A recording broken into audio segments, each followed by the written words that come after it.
자, 방금 우리 성경 말씀 읽었고요. 이제 그 네, 설교를 시작하려고 합니다.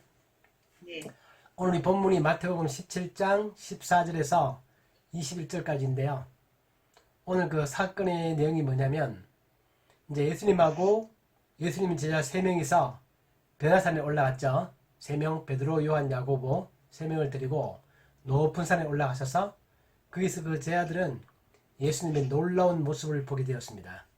즉 부활 후의 모습을 봤고 이 땅에서는 볼 수 없었던 정말 신성한 영광스러운 그런 모습을 보고 정말 감탄을 하고 그렇게 다시 이제 산에서 내려오는 거죠. 그 내려왔더니 산 아래에서는 남아있던 제자들 9명이서 아주 힘든 일을 겪고 있었습니다. 뭐냐면 어떤 사람의 아들의 질병을 고치기 위해서 열심히 막 애를 쓰고 있는 거죠. 그리고 그 자리에는 우리 본문에는 없지만 마가복음에 보면 서기관도 와 있어서 그들과 변론하고 있었다고 합니다. 그 서기관이 와서 뭘 변론했겠습니까? 아마도 우리가 생각할 때 그 서기관이 와서 그 예수님의 제자들 9명이 그 어떤 사람의 아들의 병을 고치는 과정을 보면서 쉽게 말하면 잘 못 고치고 있는 거죠. 실패하고 있는 겁니다. 이제 그걸 보면서 아마도 메시아의 제자들이라고 하는데 과연 너희들이 메시아 제자들 맞냐? 아마 그런 것들을 논쟁을 하고 있었을 거라고 그렇게 짐작이 됩니다. 그래서 제자들은 9명에서 그 어떤 사람의 아들을 고치기 위해서 열심히 노력하는데 안 되는 것입니다. 안타깝기도 하고 그 아이의 부모님도 엄청 안타까워하고 이 제자들도 힘들어하고 이제 그런 과정일 때 이제 예수님과 3명의 제자가 그 높은 산, 이제 변화산에서 내려오는 겁니다. 그래서 내려와서 보니까 이제 그런 상황이고 이 아들은 어떤 질병에 걸렸었냐면은 오늘 마태 보면은 간질이라고 돼 있고 또 발작도 하고 또 쉽게 말하면 마가복음과 누가복음에 보면 귀신 들렸다고 되어 있습니다. 아주 무서운 귀신 들렸는데 이 귀신이 어릴 때부터 이 소년에게 들어와서 이 소년으로 하여금 아주 위험한 행동을 하게 합니다. 물에도 막 빠지고 불에도 빠지고 또 몸이 막 경직되고 이제 이런 것들에 막 이 아들이 걸려 있는 것입니다. 그러나 또한 이 아들은 외아들입니다. 누가복음에 보면 이 아버지가 말하기를 나의 외아들입니다. 그러니까 이 외아들이 그런 질병이 어릴 때부터 걸려 있으니까 이 아버지는 얼마나 답답했겠습니까? 그 소문을 듣자 하니까 예수님께서 그런 질병들을 많이 고친다고 하고 왔더니 예수님은 자리에 안 계시고 그 제자들이 있는 거죠. 그래서 제자들에게 고쳐달라 그렇게 말했고 또 제자들을 고치려고 열심히 노력을 했습니다. 그런데 그것이 지금 실패하고 있는 거죠. 이 두 개의 사건을 같이 보고 있으면 어떤 모습을 연상할 수 있는 거냐면 변화산 위에서는 예수님의 놀라운 영광스러운 모습 그것이 보여지는 반면에 그때 산 아래에서는 이렇게 참 힘든 질병 가운데서 고통하고 있는 또 그리고 제자들이 그걸 거치려고 노력하고 있는 우리가 그런 두 개의 대비되는 모습을 볼 수 있습니다. 그래서 예수님이 그런 영광스러운 모습 그리고 또 아래 세상에서의 어려움 이것이 대비가 되고 있고 또 예수님께서는 그런 아주 무한한 능력을 가지고 계심에 비해서 밑에 제자들은 그 병을 고치지 못하는 그런 무능함 이것들이 잘 대비가 되어 있습니다. 그러니까 변화산 위에서의 예수님의 영광스러운 모습과 산 아래에서의 사람들의 힘든 모습 두 개가 잘 대비되어 있고 또 변화산에 있는 예수님의 그러한 놀라운 능력과 밑에서 그 병을 고치지 못하는 그 제자들의 무능함 이 두 개가 잘 대비가 되어 있는 그런 사건이죠. 이 내용들을 아주 그림으로 잘 그린 화가가 있었습니다. 누구냐면 우리가 잘 알고 있는 라파엘.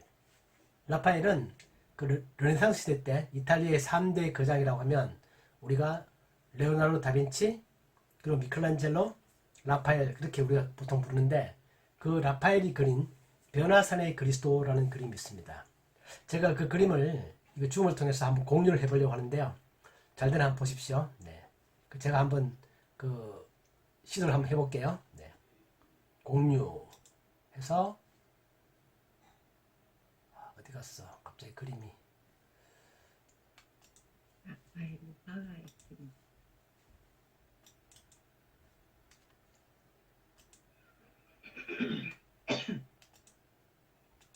손 안에서 이렇게.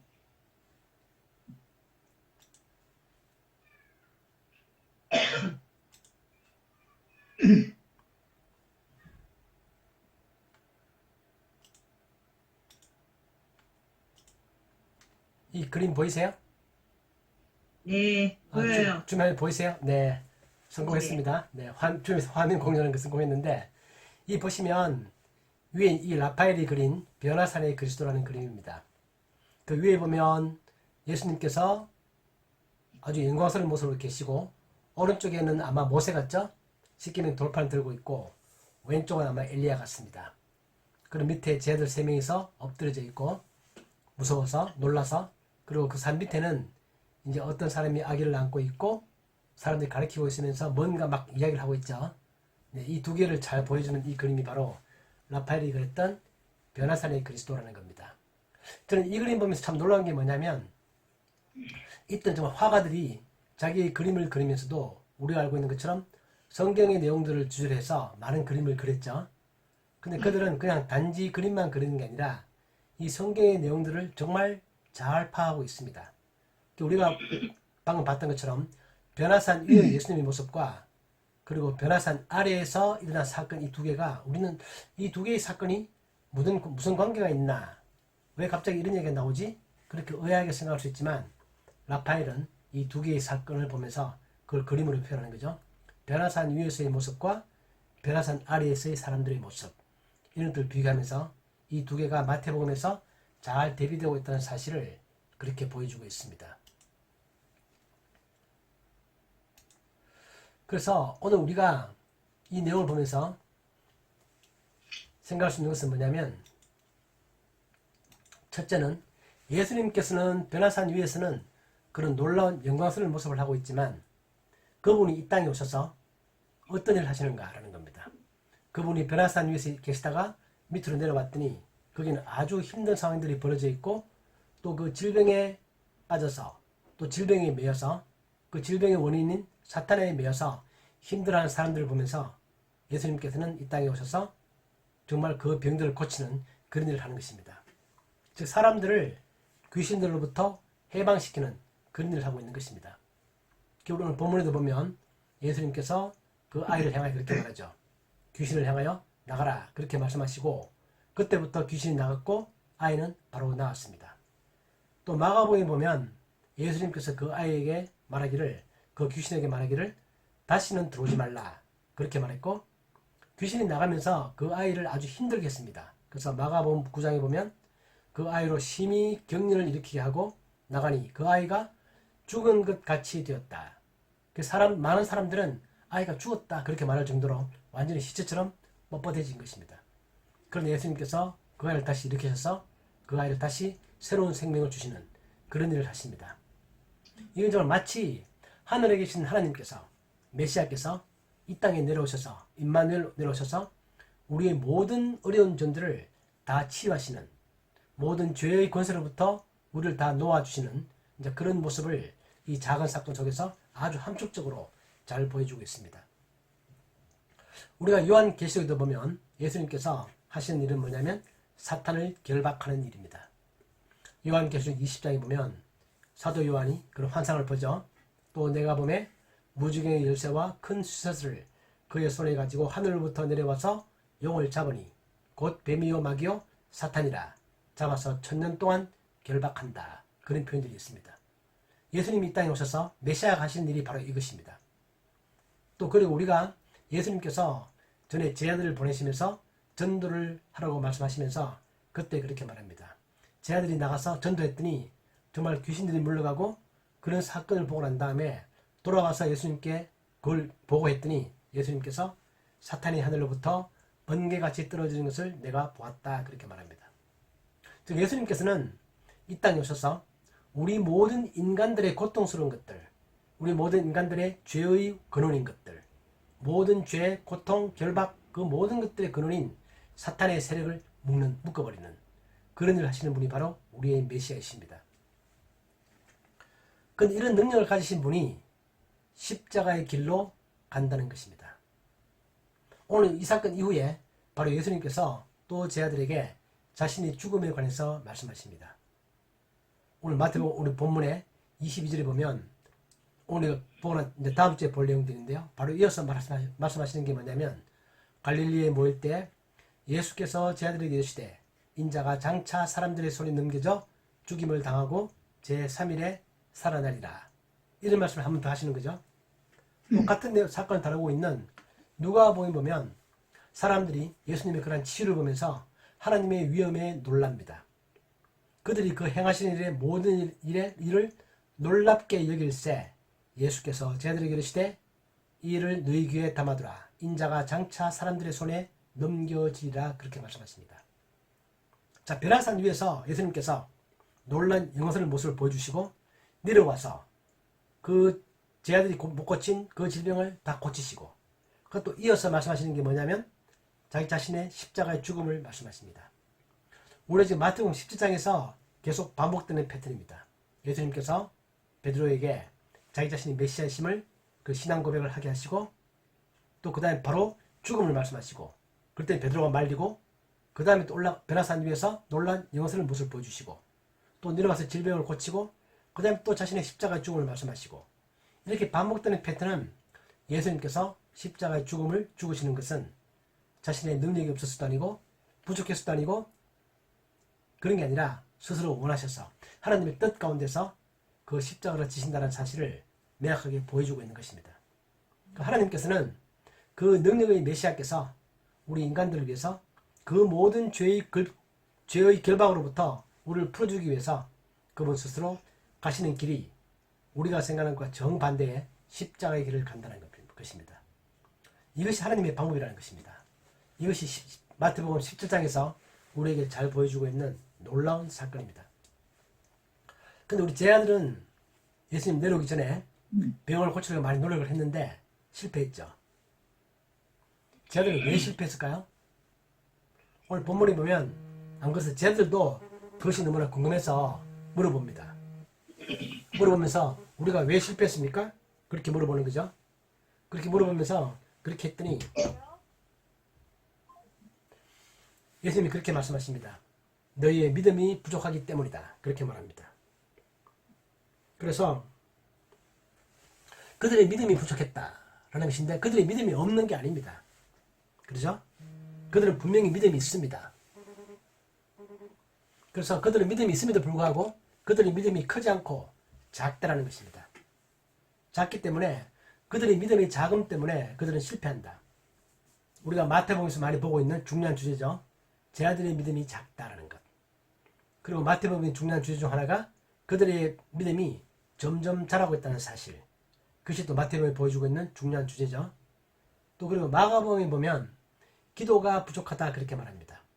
마가복음에 보면 이러시되 기도 외에 다른 것으로는 이런 종류가 나갈 수 없느니라. 그렇게 말씀하시는 거, 이 사건에 대해서 그렇게 말씀하십니다.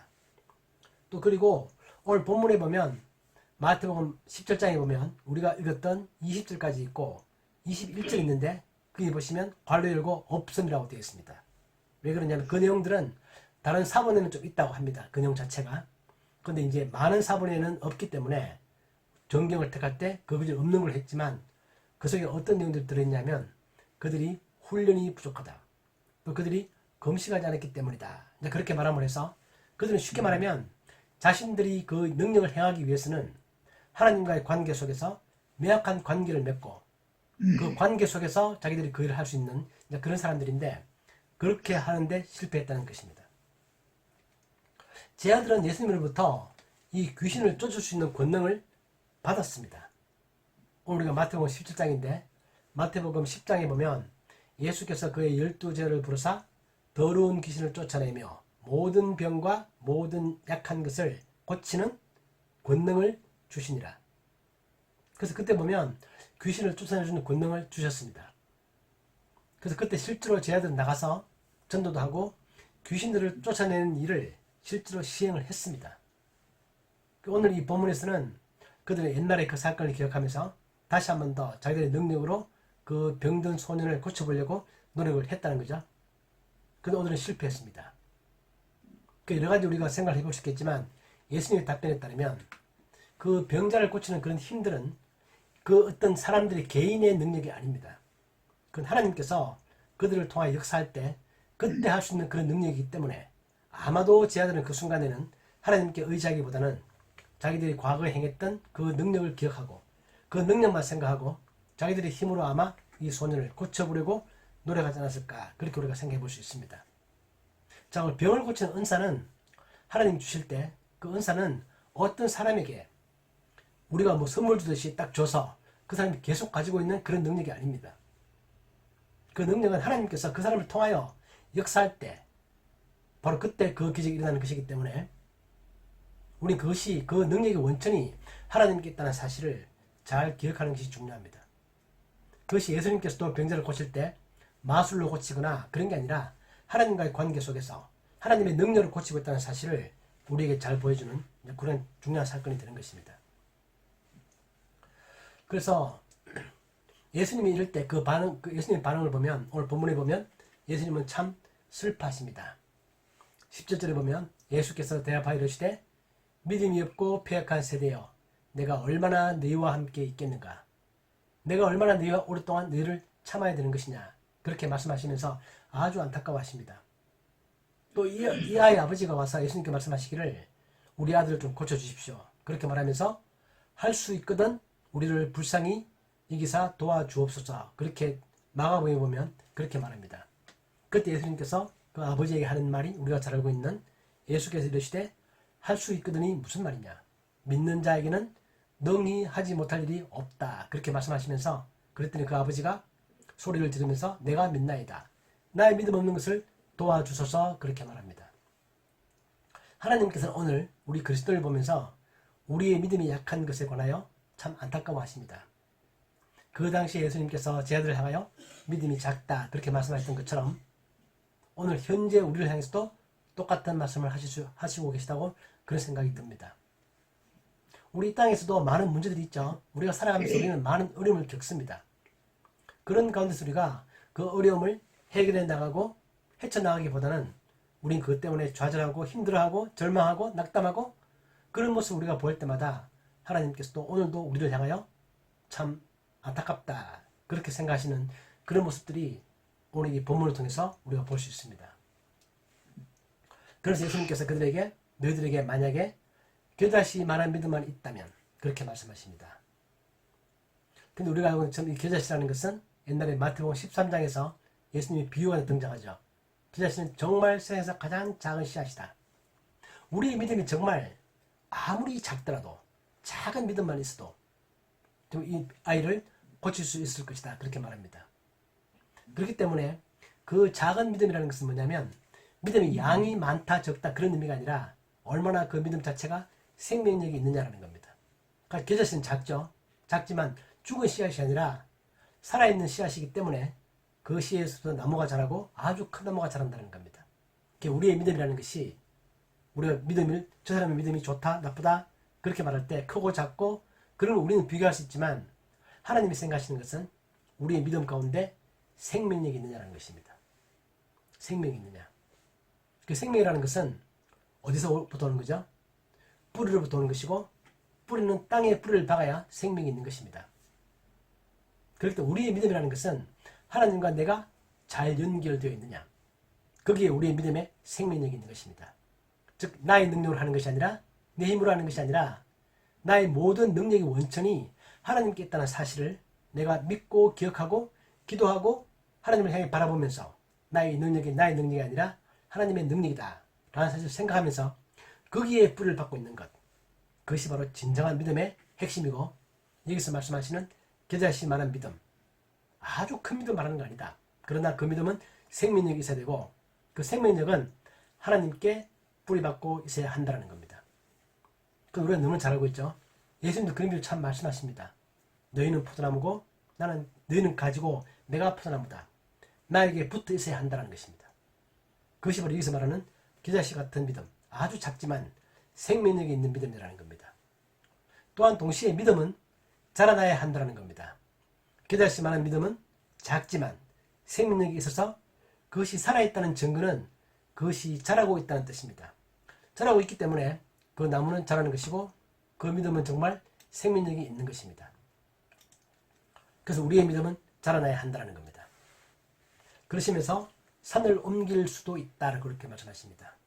너에게 기다시 말한 믿음이 있다면 산도 옮길 수 있다. 그렇게 말합니다. 이 산을 옮긴다는 표현은 유대인들이 많이 쓰는 표현이죠. 불가능하고 어려운 것들을 헤쳐나갈 수 있는, 그걸 해결해 갈 수 있는 그런 것들을 말합니다. 그렇기 때문에 정말 능치 못할 게 없다는 것입니다. 그런데 우리가 주의할 것은 뭐냐면 능치 못할 것을 없다는 것은 하나님께 하는 말이고, 우리가 하나님께서 원하신다면 우리의 모든 삶 가운데 능치 못할 게 없다. 그 맞죠? 근데 우리들의 삶 가운데는 안 되는 것들도 있다는 사실도 우리는 인정해야 합니다. 왜냐하면 그것은 하나님의 뜻 가운데서, 하나님의 섭리 가운데서 하나님의 뜻과 맞지 않다면 어떤 것들은 되지 않는 경우도 있습니다. 바울도 그렇게 말하죠. 모든 것이 다 내게 가하지만 다 유익한 것만은 아니다. 그렇게 말합니다. 바울도 자신의 병을 위해서 기도하지만 하나님께서 허락하지 아니하십니다.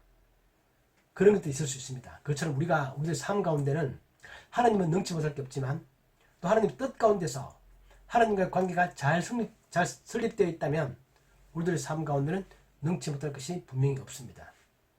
그처럼 제 아들도 그때 이 소년을 고칠 때 하나님을 의지하고 하나님의 능력으로 그 소년을 고치려고 했다면 고칠 수 있을 것인데 그렇지 못했다는 것입니다.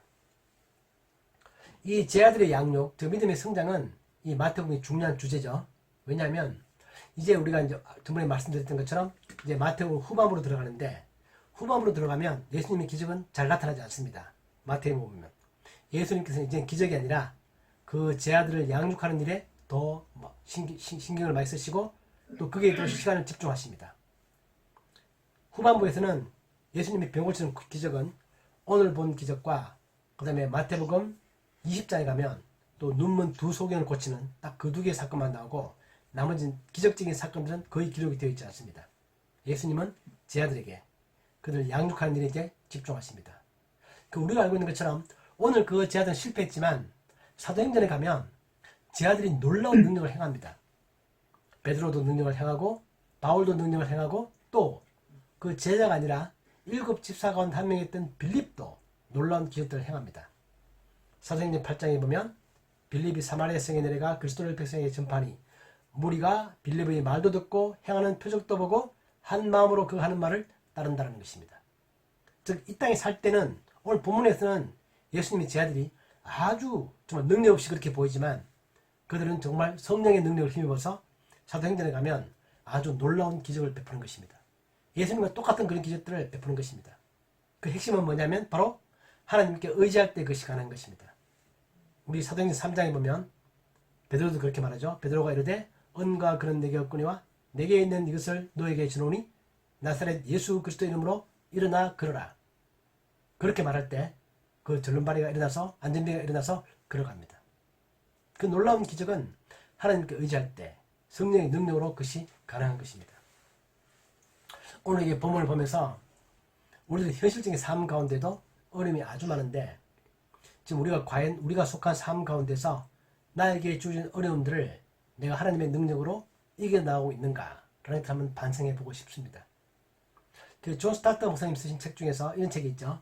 현대사회 문제와 그리스도인의 책임, 이런 책이 있는데 거기 보면 우리가 겪고 있는 많은 문제점들이 현재 우리들 살아가고 있는 이 땅에 존재하고 있다. 과연 그리스도인들은 그 문제를 해결해 나감에 있어서 얼마나 많은 영향력을 행사하고 있는가라는 겁니다. 그래서 우리가 아주 놀라운 기적적인 그런 일을 하라고 하는 게 아닙니다. 우리 각자들은 자기가 속한 작은 집단 가운데서 우리 가족 누구나 다 나의 자녀들 앞에서 또 직장 같으면 직장에서 내가 속한 위치에서 또 교회 같으면 목사로서 장로로서 내가 속한 곳에서 우리는 각자의 맡은 역할에서 하나님의 능력을 힘입어서 뭔가 문제를 해결해 나가고 개선해 나간다고 한다면 바로 거기가 바로 하나님의 능력이 임하는 곳이다. 우리가 큰 꿈을 꾸는 게 아니라 우리가 큰 꿈을 꾸는 게 아니라 내가 있는 그곳에서 정말 작은 가운데서 내가 작은 리더로서 나의 힘을 가지고 하나님의 능력에 힘입어서 그런 걸 할 수 있다면 우리 삶이 그만큼 더 좋아지는 것이고 우리 사회는 하나님이 원하시는 그런 길로 계속 갈 수 있다는 것입니다. 그래서 오늘 우리가 이 사건을 보면서 제 아들이 하나님의 능력을 힘입지 못하고 자기들의 힘으로 뭘 하려고 했을 때 실패하는 그런 모습을 보면서 예수님께서 내려오셔서 안타까워하셨던 그 모습을 보면서 그 모든 것들을 고칠 수 있는 예수님의 능력에 힘입어 그 하나님의 능력에 힘입어서 우리들 삶 가운데 정말 작은 것들을 해결해 나가는 그런 능력을 가지기 위해서 우리는 기도해야 되겠다 그런 생각을 합니다. 요즘 우리들 사회 가운데서는 질병에 대해서 뭐 예수님 이름으로 그 질병을 고치는 그런 기적은 많이 일어나지 않죠. 가끔 일어나기도 하지만 그러니까 더 중요한 문제는 우리가 직면하고 있는 많은 문제들입니다. 질병도 있지만 뭐 인권, 노동, 실업, 비즈니스 사회, 경제적 불균형 이런 많은 문제들이 있는데 그 가운데서 우리들이 정말 제자들이 문화함과 다르게 하나님께 부름받고 하나님과의 관계 속에서 우리가 그 모든 것들을 다 해결해 나갈 수 있다면 큰 게 아니라 내가 속한 작은 곳에서 내 가정 내의 문제, 내 교회 내의 문제 이런 것들을 우리가 해결해 나가는 그런 마음을 가지고 살아가는 우리들이 돼야 되겠다 그런 생각을 합니다. 이럴 때 정말 그 변화산에서 봤던 놀라운 영광스러운 그 예수님의 모습, 그 능력 우리가 계속 보고 있으면서 동시에 우리는 이 땅에서 생기고 있는 많은 문제들을 바라보면서 그 문제들 가운데서 하나님의 능력을 힘입어서 그런 걸 잘 이겨내는 또 극복해 나가는 그런 우리들이 되어야 되겠다 그런 결심을 하면서 그러한 능력이 하나님으로부터 우리 모두에게 임하기를 예수님의 이름으로 축복합니다. 아멘. 네. 기도하겠습니다. 하나님 아버지, 우리들의 삶 가운데 정말 우리가 질병을 포함하여 많은 문제점들을 바라봅니다. 그런 가운데 우리가 정말 하나님의 능력을 힘입어 우리가 겪는 모든 문제들 가운데서 정말 우리가 주님의 능력과 주님의 은혜와 그런 주님의 주시는 그런 힘으로 말미암아 이겨나가고 해결해 나가고 주님의 나라가 이 땅에 내가 있는 그곳에 조금이라도 더 이루어지는 그런 역할을 잘 감당할 수 있는 저희들이 되게 하여 주옵소서. 예수님의 이름으로 기도하옵나이다. 아멘.